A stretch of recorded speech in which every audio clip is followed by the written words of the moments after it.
Very good morning. Today we are here for the webinar on signal processing for electrical engineers. Signal processing. So what is signal processing? What is it confined to? Whether it is confined to something? No. Basically, when it comes for our curriculum, we call something called as digital signal processing, wherein we deal with different types of signals, filters, etc. etc. But actually, signal processing in the sense, it is a process which defines or which classifies signals. So what is a signal? What is a very good example for a signal processor? Humans, basically. What are the different signals that can be processed by a human being? See, we have different sensing elements like eyes, ears, nose, right? Even our skin. You imagine what the skin is made up of different sensors, like through your ears you will be able to hear, agreed. Through your eyes you will be able to see, fine. With the help of your skin you can feel. What can you feel? You can feel heat, you can feel cold. Whenever you have wounds, you will feel a completely different sort of pain. Wherever it is in your body, whenever someone pinches you or you have some insect bite or whatever it is, whatever happens at that sense, everything is being sensed by your skin. Imagine how far your skins are made, how many number of sensors are incorporated, embedded in your skin, so that it is possible for it to sense all these elements. And our brain is the best signal processing element. You see, it's a marvelous processor. It processes multiple signals. See, at the same time, you'll be able to hear, you'll be able to see, you will be able to feel. So this is what it is actually. This is what is called as signal processing. And there are a lot of things involved in this, not only whatever that is confined in our subjects, even though what we are going to see shortly is something related to what we can do with signals like a multiplexing, what is a multiplexing, what is a demultiplexing, and things like that we are going to see, and the different signals, how to map it, and what is the use in different things, different areas of engineering, like or how those things we will discuss.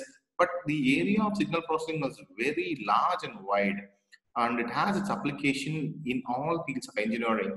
From biomedical engineering, biomedical engineering is a predominant field where you can see the application of signal processing was really marvelous. Like say your ECG, EEG, lot of processing things. See, you have a scanner, right? When you go for a CT scan or something, I'll just move to the second page. Second, I'll just 1 second, please.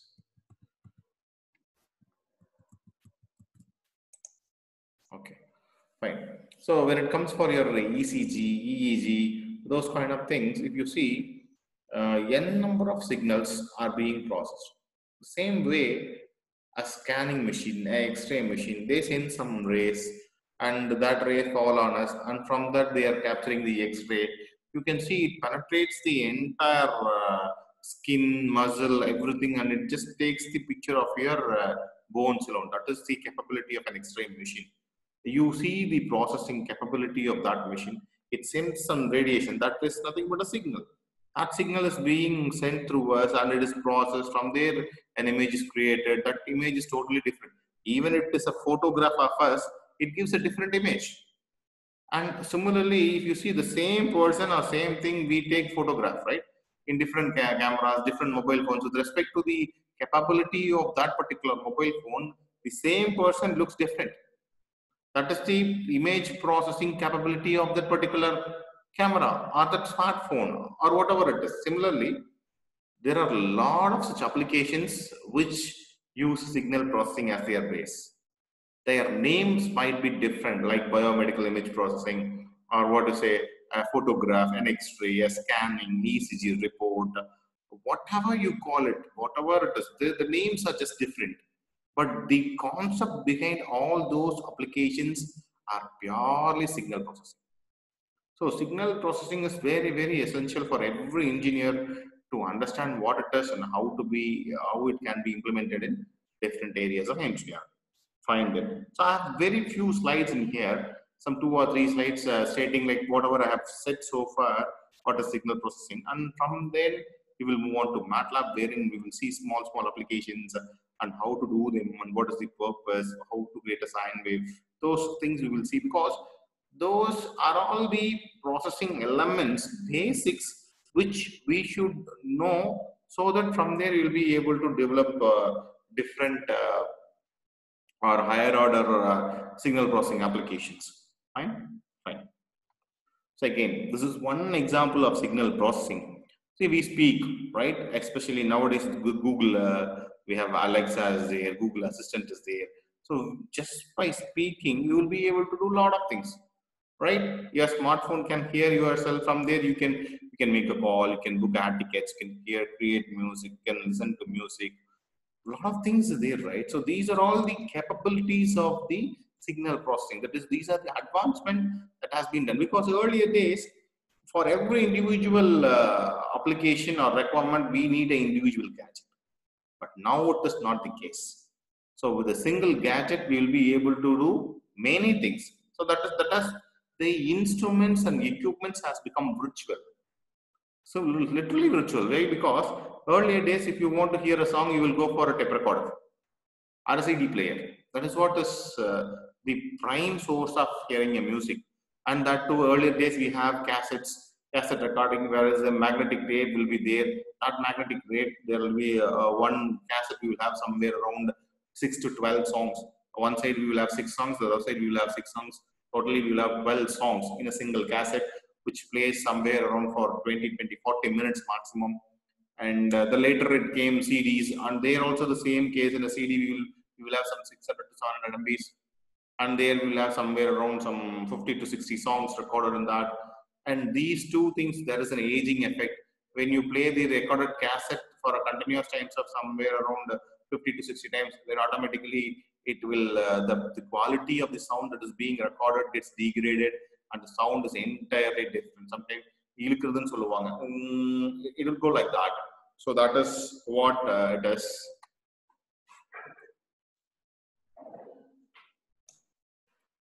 But nowadays it is not the case. We have digital media, wherein with the help of this digital media, a song can be copied to a many number of locations. You can have backups, so that the quality of the song never deteriorates. And if you keep on playing it continuously for any number of times, quality is the same. That is because of the processing capability that is available today, and all these has become digital. The earlier tape recorders or earlier tapes, it was all completely magnetic tapes, whereas the signal which was recorded there is an analog signal. But nowadays it is digital. Fine. Similarly, for seeing time, we used to have watches, digital watches, analog watches. A lot of watches were there, but now the watch concept has been gone. Yes, we wear watches today, but that has become a gadget of what to say, a luxury gadget sometimes. Omega, watches like Omega, we wear them for status, for something like that. The prime aim of seeing time has gone. Now we use mobile phone. Mobile phone and smartphones are equipments which has replaced n number of equipments and devices that were in use actually. So for taking photograph, we need a camera earlier. Now it is not like that. Whenever you want, wherever you want, you can pick a camera photo. That is because you have a gadget with you which is capable of doing multitasking. So again, that is all of digital signal processing.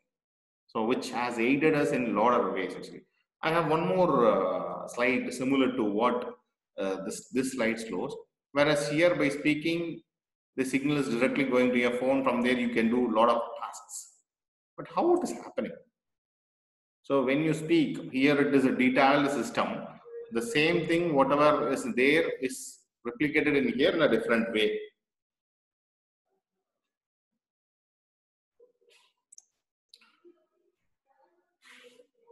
here you can see that a microphone is there. It's a detailed system as similar to the earlier slide, where there you had just a smartphone. Again, how the smartphone acquires signal through a microphone.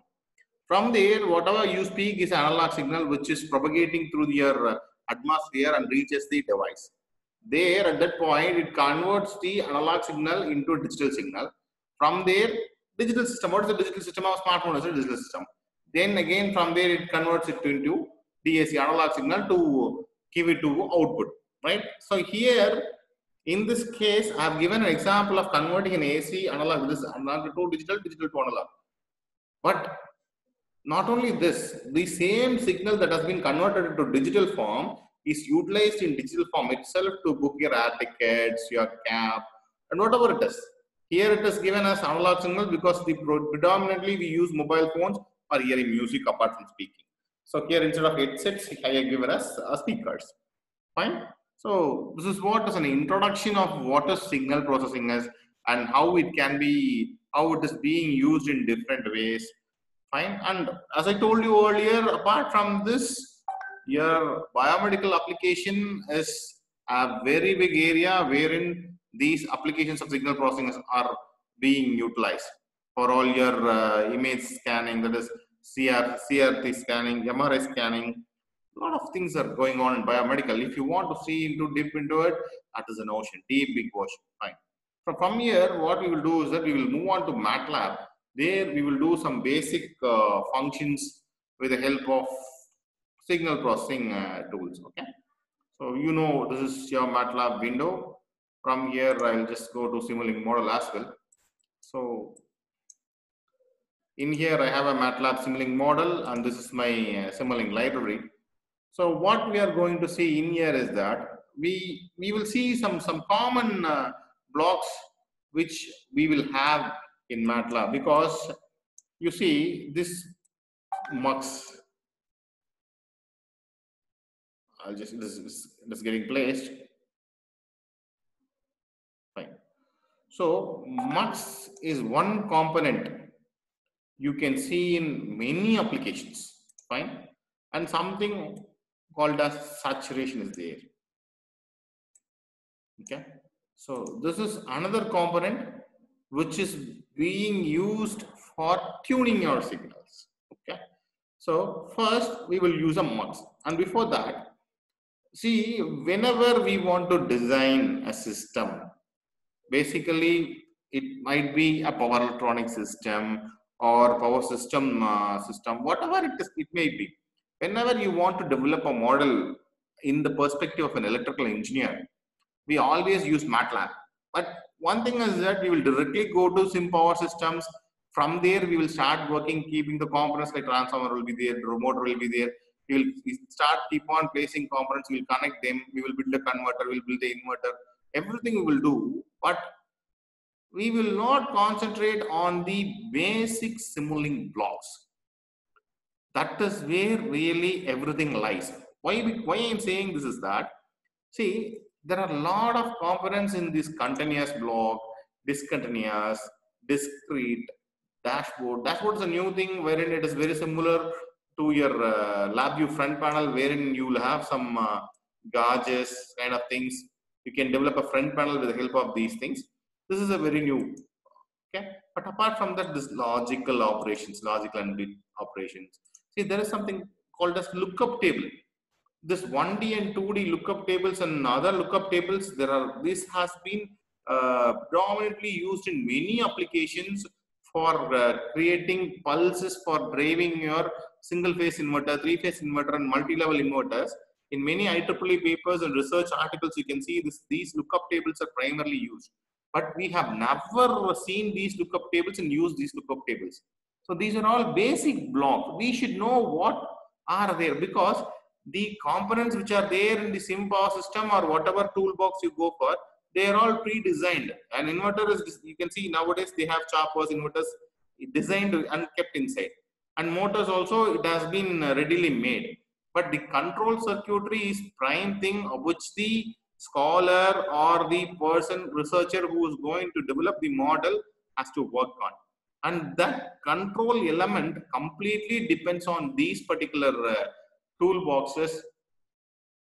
But all these toolboxes here, you can see that signal routings are there, and then sources. See, you require to create a pulse, right? Mostly you want a pulse. How will you create a pulse?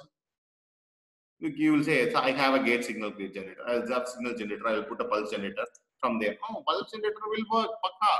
But when you want a closed loop system, this will not work. The pulse generator will not give you the required output. So from what will you do? How will you generate the required pulse? It is a closed loop system. In most of the papers, in most of the research articles, everything is given. But we do not know where to find it, how to use it. That is a big problem we find. Okay. For that, you should know all these common blocks. So that is what we are going to see for the next 20-30 minutes, wherein I'll give you an overview of how these blocks are working. Not all, because there is a n number of tools are there. A small, it's again a big ocean. Even this small, see, continuous, these small toolboxes, you have a lot of things to learn. Fine. So for that, I'll just cover a small area of that. Okay. So let us start.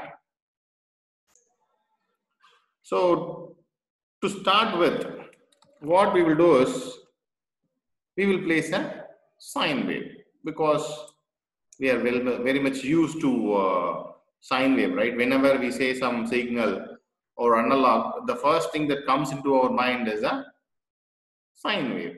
So in sources, I'll just go to sources, Simulink sources. From there, I'll just pick the sine wave. Okay, sine wave. Okay, pakka. I'll just put a resistor probably. Okay, I'll put a source from here. I'll put a scope. Okay, I'll connect it. Fine. I'll just reduce the timing to 0.5 seconds. Okay. Now let me run it and see what is my output.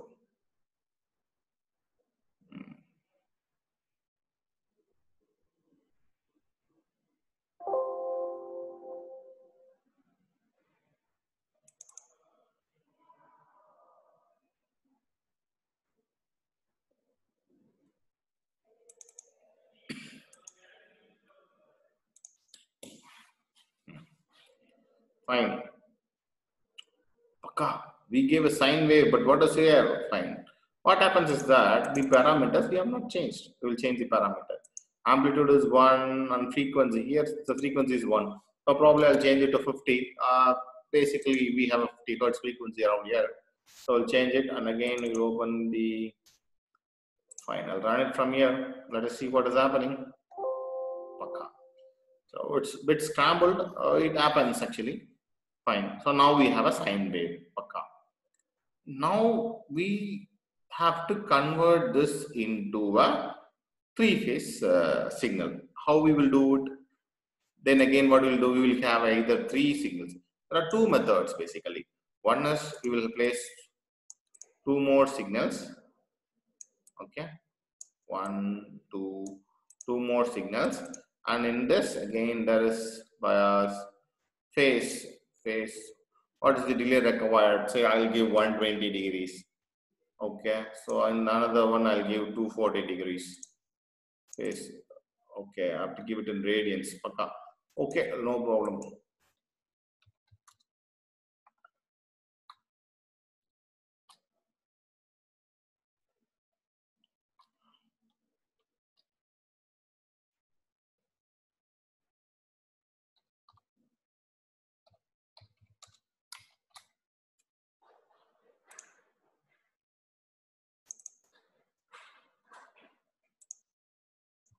So this multiplication is done for converting it into degrees, nothing else. And here comes the mux, the usage of mux. Okay, I'll have 3 ports. I'll place my scope in here.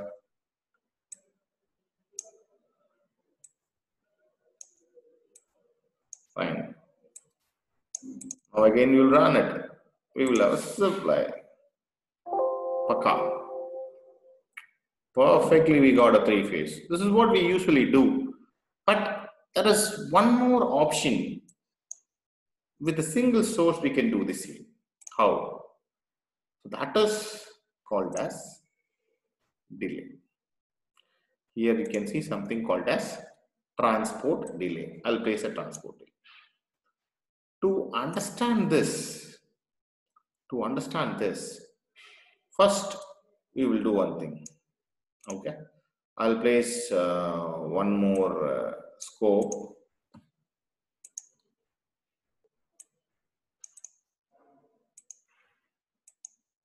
Fine. So in this scope, what I'll do is that I'll give. Okay, I've opened it. I'll right click and signals and ports. Number of input ports. Initially, I'll select 2. Okay, so I'll connect this to the second one, and the first thing I'll connect it to the first sine wave, and I'm connecting this transport delay to the sine wave as well. Fine. And here initial output time delay is here 1, but the total time what we have given is 5, so I'll give us 0.2. Apply. Okay, I'll open my then again view layout. I'll change the layout so that both the signals are visible in the single screen. Now let me run this.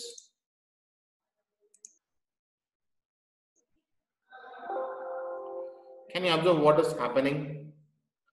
I have a signal, sine wave. I have a transport delay which made my signal to start a bit later. Clear? You can observe both the things. My signal started here. Okay.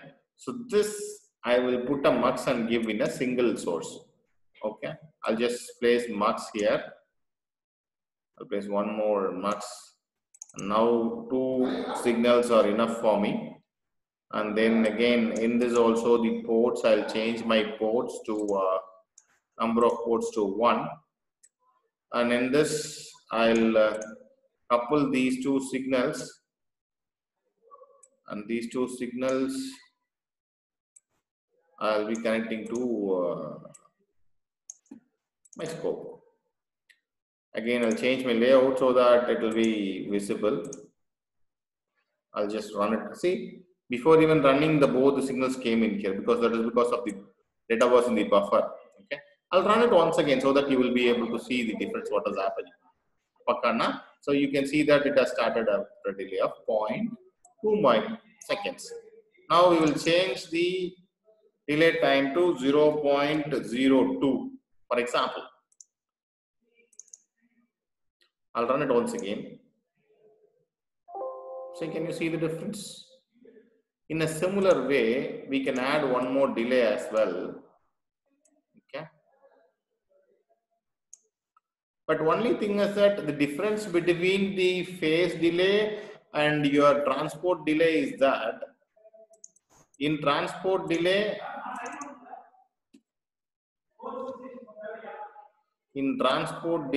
the signal starts after a particular point of time. And if you want it to start early, you can give minus. It won't work, basically. 0.01. I'll give one signal as 0.01. So the other signal, I'll give it as 0.025 so that we'll be able to see a delay, slight delay. Okay. You have 3 different waveforms. Fine, you may ask me, sir, this is a Paka sine wave. I have a 3-phase supply here, but whereas that is not happening in here. Yes, I agree with you. You can bring this, whatever I have given in your phase delay, you can recreate a similar waveform using transport delay as well. The only thing what you have to do for that is, you have to give the appropriate delay. You have to calculate the timings. So if, see, the total time is 0.2 for a single waveform, right? So if I give 0.1, automatically it will move. And in here, instead of 0.025, I will give 0.3. If you see now, the waveform will be totally different. The only thing is that your work is to identify how and what is the value that I am supposed to give. Clear? So now what I'll do is that I'll make my runtime as 1. Okay, I'll make my runtime as 1, and now I'll run it so that you can see the complete waveform. It gives you a similar waveform. It's scrambled, I agree. I'll change it to 0.7.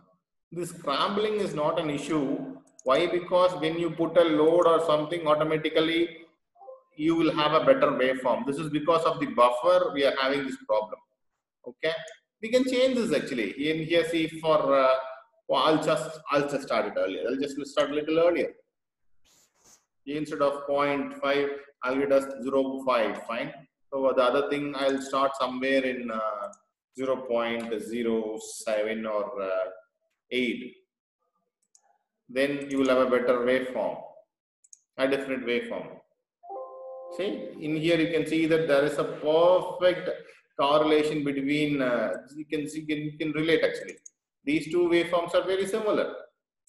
I'm changing the timings. Similarly, that what you are supposed to do is that you are supposed to identify the exact timing, how and when you are supposed to tune it.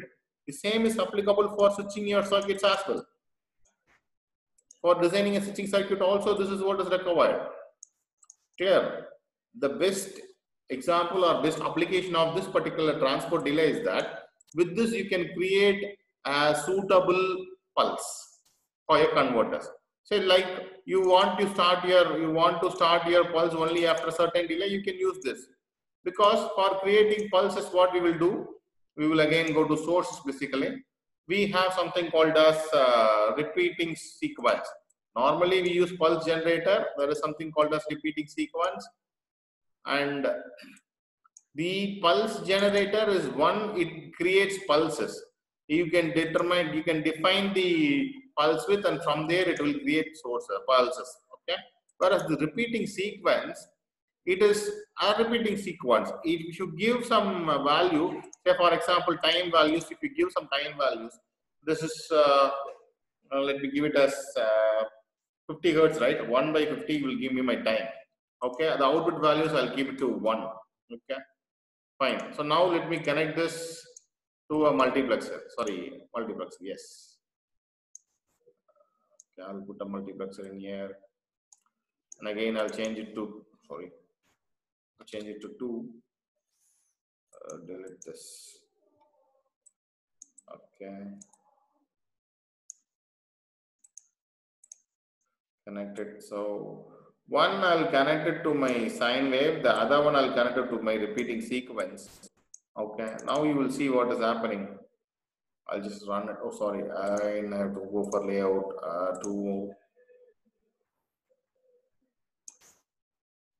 I gave 2, right? Layout 2. Okay, fine. Here we have used only 1, right? So that is why we didn't have 2 signals, right? See, it gave you a repeating sequence. The value, it keeps on, gives you some values. Okay, I'll do one thing, because you will have a confusion with, see, what is this? There is no sine wave at all. I'll build a simple circuit so that you will have a nice sine wave and you will have the feel that it is working. Okay. Simscape, electrical. I'll go to electrical. I'll find some additional components. Fundamental blocks. I'll go to fundamental blocks, elements.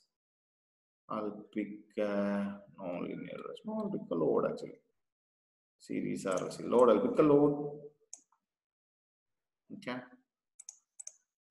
I'll pick a load. I'll place a load.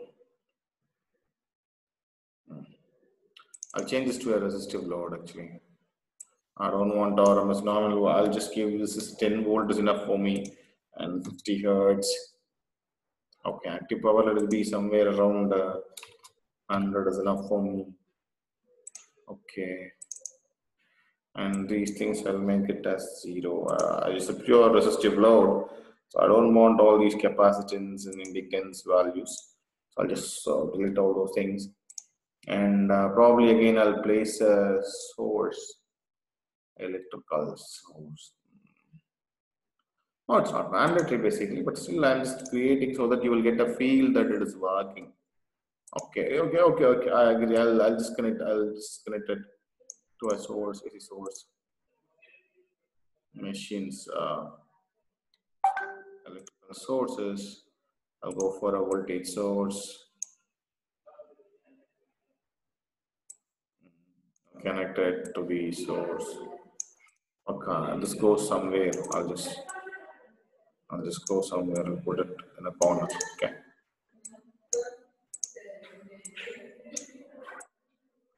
Perfect. Okay. So for this to run, we require the Power GUI. I'll just pick it up by Power GUI. I'll place it. Okay. Because they let it be continuous. If you want, you can make this as continuous or discrete. Discrete will do good, so it's okay. Now, if you run and see, you can see a sine wave.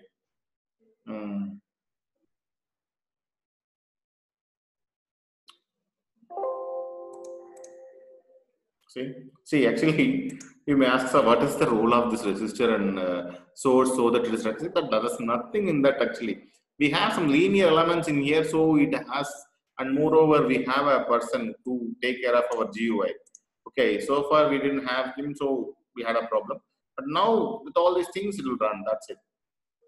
You can see you will have the field of sine wave, and similarly here you can see that you have a scrambled signal and a sine wave, right? So the scrambled signal is nothing but your repeating sequence, and you can have the frequency how much ever the frequency can be increased. You can say it as somewhere around normally we will have 20 kilohertz. Here also I'll put 20 kilohertz so that you will have a repeating sequence in a better way. You will feel it actually. Fine. See, what is this? You do not see. Fine. Yeah, problem. Okay, 20,000 is very big. So now I'll give 2,000 so that you can see. Okay.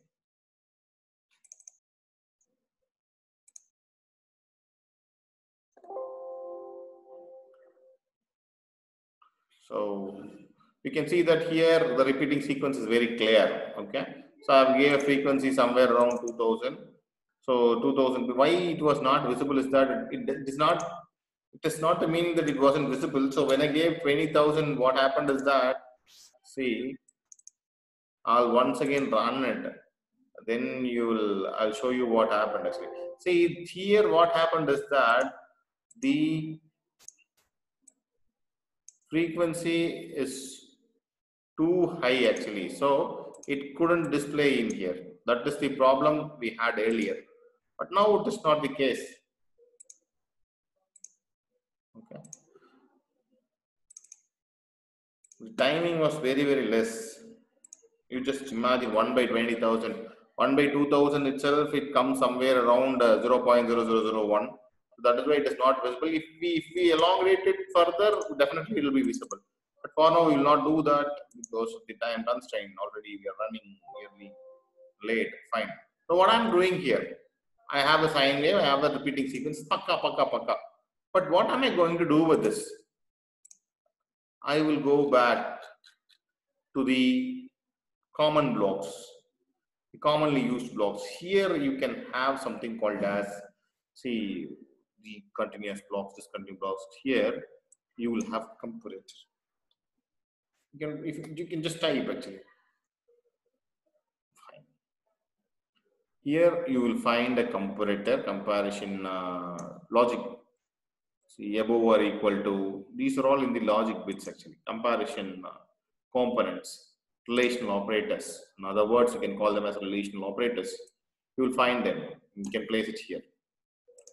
This one operator greater than equal to, everything is there in here. So what I'll do is that I'll just put a relational operator. What is this relational operator going to do? That's your question. It is going to give us a firing pulse. You can see that it is going to give us a firing pulse. Now I'll go for, okay, again we will have only one, right? Okay, let me do here, or let me make it 2. ports, let me make it 2, and instead of this going here, I'll make this also 2. I'll put it here. Now let me run it for you. I'll change the layout as well. Okay, let me run it. See, now we have a pulse here. Now we have a pulse here. And if you increase the value, the number of pulses also varies. Okay. So in here you can see that I have given a sine wave, and for that in here I have given a relation operator greater than. So it is giving me output only when it is greater than that particular value. Okay. So if I change the repeating sequence value as -1 to 1, automatically the signal also changes. From there my gate is also going, that is the pulses are also going to change. See, totally the pulse is different in here, also here also it is different. And this relational operator has much to do. Like, see, if I give the opposite, it's going to be totally different. Whenever I had a high pulse, now I am going to have a low pulse. Whenever I had a low pulse, now it will be high pulse. Clear? The same way, there are a lot of things that can be done. This is the primary concepts which gives us difference. Fine. So what else is there again? Again, you can go and analyze that. In here, you can see all these relational operators. Everything is there. Fine. Let me come back to the saturation, which I started earlier, which I was telling you earlier. What is the saturation? See, I'll just take this mux. Okay, I'll take this mux, wherein we have two inputs. I take this mux, and I'll take one more scope in here.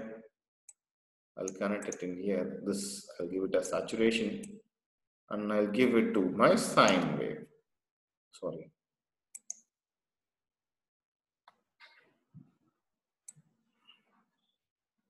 Sine wave. One is my sine wave.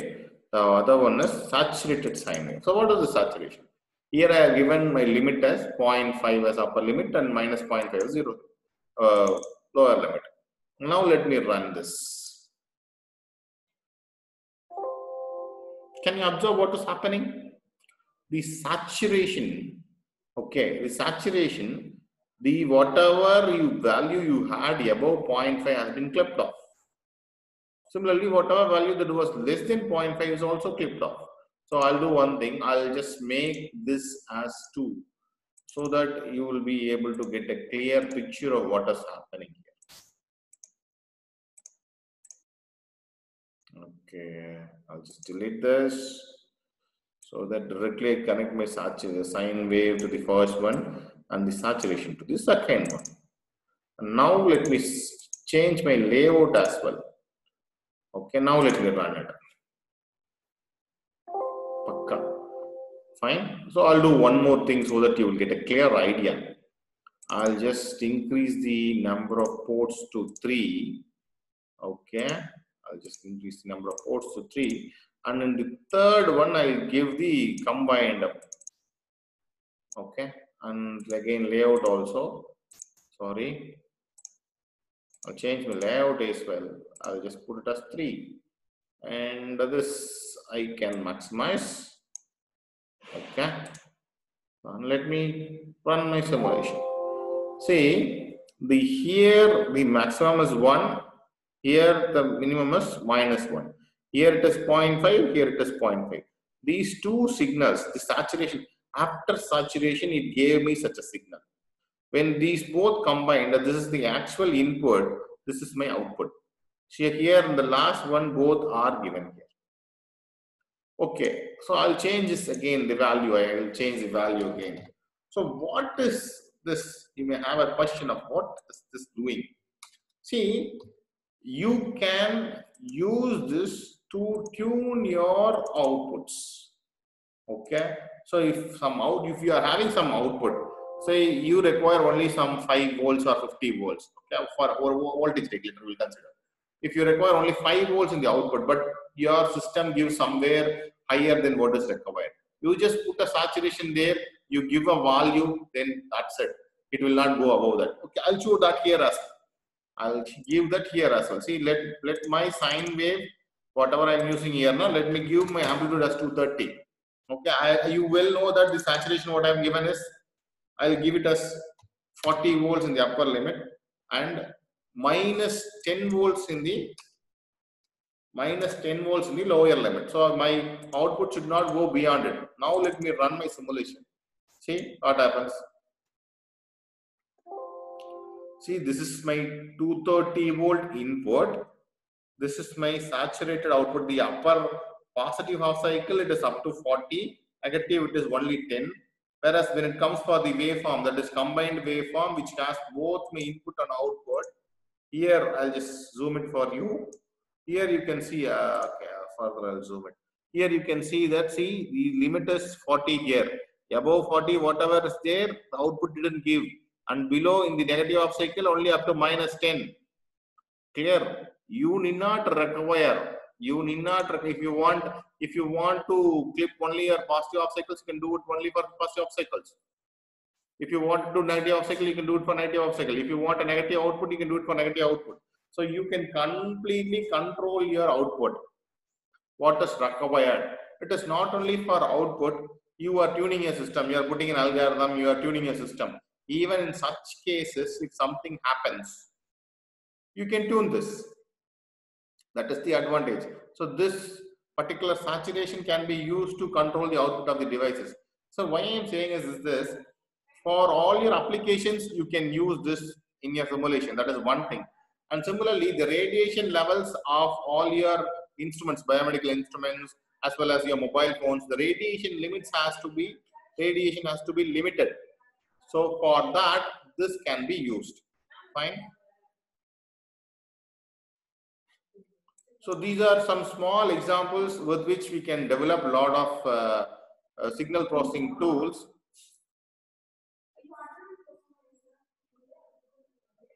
Fine. Just a moment.